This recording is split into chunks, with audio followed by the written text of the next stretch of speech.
Saltyabandon. Well, I made it to Tampa. I've actually spent 2 nights here, but this is my boat right now. A few issues came up when the boat was going across the Gulf. Big waves, and there was some, they said there was leaking that came in through the windows. So I've got everything pulled out. I thought I had it dried out yesterday, but then I woke up and everything was damp again. So I've got everything pulled out.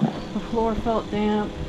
I pulled the stove apart. There was actually salt in there. Cleaned out all this. There was dampness in there. I've got some moisture absorbing stuff here, damp red, in there working. This right here is dampness. So there's damp all in there, right there. But all the cushions, they didn't feel damp at first touch, but when I sat on them or laid on them, they felt damp. When I woke up this morning, the sheets were damp, so this foam has to dry out. So I've got everything open, pillows hanging, pillows were damp, and I've got everything out here. And luckily it's a nice warm sunny day and everything's drying out. Another thing that happened, that this is fixable, so the dampness, gotta do something about the seals on the windows. But I almost lost this tower. You can see where Sam put some kite wiring around it to save it. It almost came off in the 6-foot waves, which means I would have lost the radar and the wind vane. So thankfully we fixed that, and it just needs 4 new bolts, and it'll be good to go. The biggest thing that happened is a broken chain plate right there, and here it is. Stay, it's a port stay. It's wrapped around here, keep it from swinging around. See that? I didn't think that was going to be that involved, but it is. So apparently in an idle packet, the chain plate goes into the hull, so the paneling and everything in the cabinets are going to have to be pulled out from inside. I finally found somebody that is qualified to do it. See, it looks like this.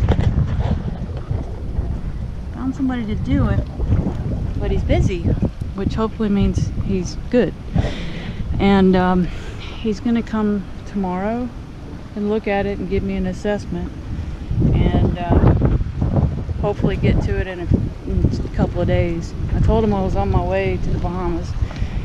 Also, this, whatever this is called, this right here, it came off right here, so I put a plastic bag with zip ties around it to keep the water out. It goes down into the chain locker, and so it was kind of rough on old Saltyabandon going across the water, but we're gonna get it all worked out and get back going. And when it is fixed, it's gonna be fixed for good.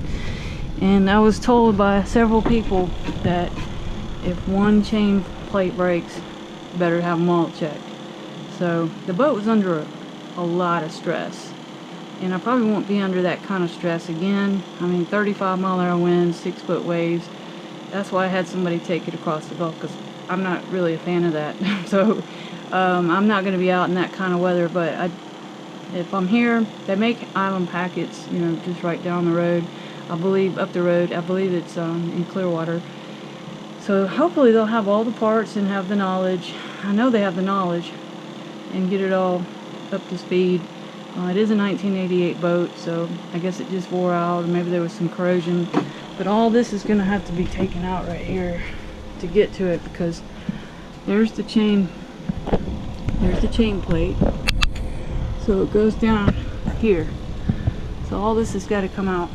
And they said that's the most expensive part of getting this fixed. Over and out from Saltyabandon. It's all part of owning a boat, and I'll be up and going before you know it.